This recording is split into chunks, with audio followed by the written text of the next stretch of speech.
আমি নাই, আমি এসব কিছু বলতে নাই। তোর আব্বা যদি জানতে পারে আমাকে জানতে বলতে ফেলবি। মা, ও মা, সাইডে খেতে দাও না, খুব খিদে লেগেছে।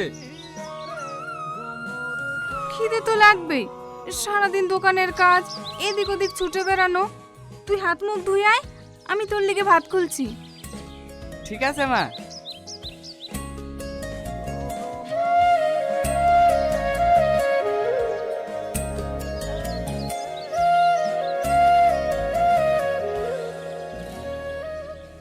খুব কষ্ট হয় তাই না? তোর আব্বা হঠাৎ মরে যাবার পর সংসারের খরচ, তোর পড়াশোনা সবকিছু তোকেই চালাতে হয়। কি যে বলো না মা, কই কষ্ট হয়? সারাদিন তো দোকানের ভেতরেই বসে থাকি, আর তাছাড়া কাজ তো সবাইকেই করতে হয়।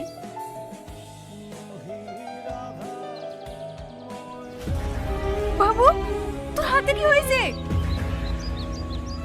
ও কিছু না মা, আজকে দোকানে একটা মেয়ে এসেছিল আলতা নিতে, সেটা দিতে গিয়ে আমার হাতে একটু লেগে গেছে। তোর আব্বা আমাকে একটা আলতা কিনে এনে দিয়েছিল, ও নিজের হাতে পরিয়ে দিত। আমি বলতাম পায়ে হাত দিতে নেই।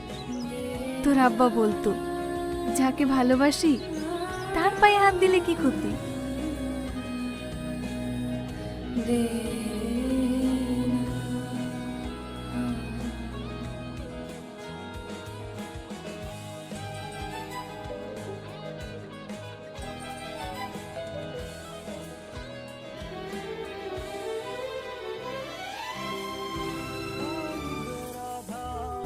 কি হয়েছে রে তোর? সে তখন থেকে দেখছি মুসকি মুসকি হাসছি। জানো মা, আজ আমি একটা সহজ সরল মনের ছেলেকে দেখলাম।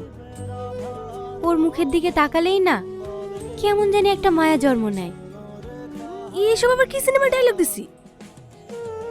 সিনেমা না মা, আমি যখন ওই ছেলেটাকে দেখলাম ওর চোখের দিকে তাকালে কেমন কেমন একটা হচ্ছিল জানো। সারাদিন উল্টো পাল্টা চিন্তা করলে তো এরকমই হবে। আর এসব কথা যদি তোর আব্বু শোনে তাহলে কি হবে ভেবেছিস তো? না না মা, আমি তো এমনি তোমার সাথে মজা করছিলাম, দেখছিলাম তুমি কি বলো।